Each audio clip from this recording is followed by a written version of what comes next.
ज्योतिष ज्ञान इन्हीं से मुझे मिला। सिंपल से क्या है,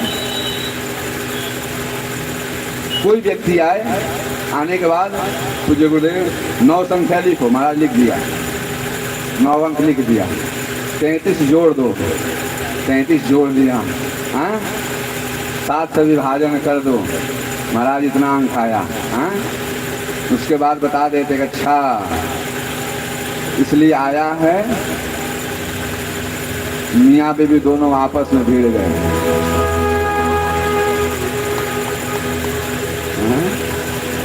घर में आपसी विवाद करके आ जाया है भाई ना। हाँ गुरुजी, आप वही बात जान गए जो मैं आपसे कहने के लिए आया था। हाँ बेटा बैठ।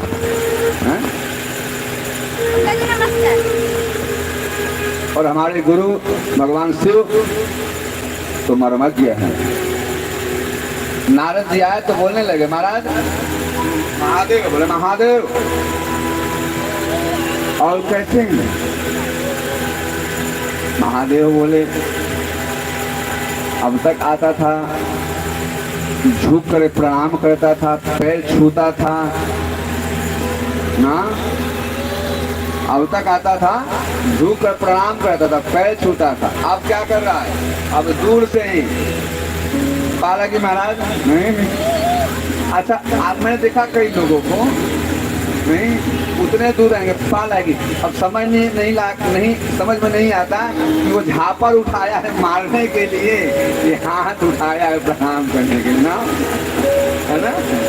पालेगी, अरे डर भी लगता है ऐसे लोगों को ना।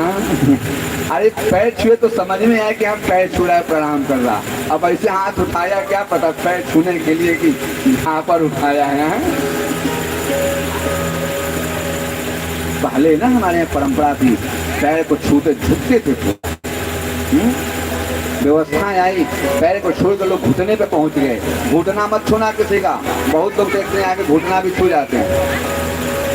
कल भी मैंने देखा कई लोगों को घुटना, मैंने जब के पीछे भी निवेदन किया है, पैर छूना चाहिए। पैर को तो दाहिने पैर का अंगूठा छूना चाहिए। और आशीर्वाद देने वाले को हो सके तो ब्रह्मरंध्र में आशीर्वाद, अगर समर्थमान है तो दीजिए, अगर समर्थमान आप नहीं है तो पीठ पर आशीर्वाद दीजिए। क्योंकि जो ऊर्जा होती है ना हमारे दाहिने पैर के अंगूठे में, अमृत का वास होता है।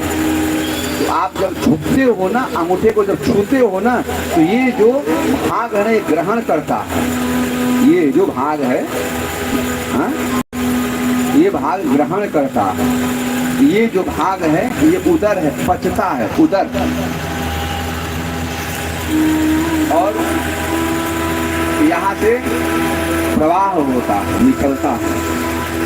हाँ? ब्रह्मरंध्र है, यहाँ से आता भी है और जाता भी है। आप लोग शायद सुना है, जो योगी लोग होते हैं ना, योगी लोगों का प्राणवायु ब्रह्मरंध्र से निकलता है।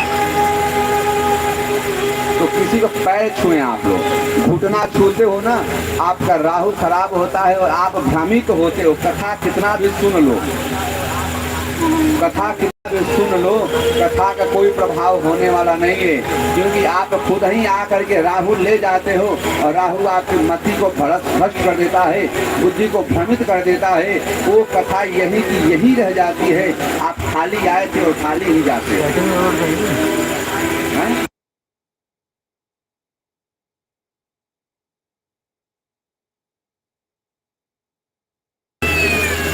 और उसके बाद पहुंचते हैं सब तो ऐसे खड़े खड़े छू देते हैं ना दुर्गा जी, खड़े खड़े ऐसे छू देते हैं सब। पता नहीं पैर छूटा है या बटुआ निकालने के लिए करता है।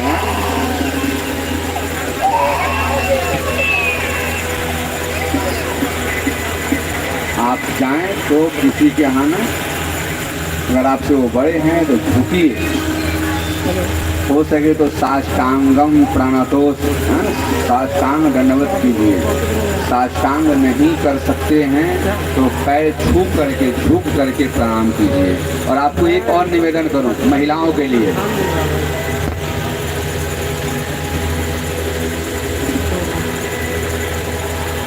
महिलाओं को झुक करके प्रणाम करने का मात्र 3 पुरुषों के लिए बताया गया है। महिलाओं को सबको झुक के प्रणाम नहीं करना चाहिए। मैं पहले भी यहाँ पे बता चुका हूँ, मैं शायद आप लोगों को याद हो।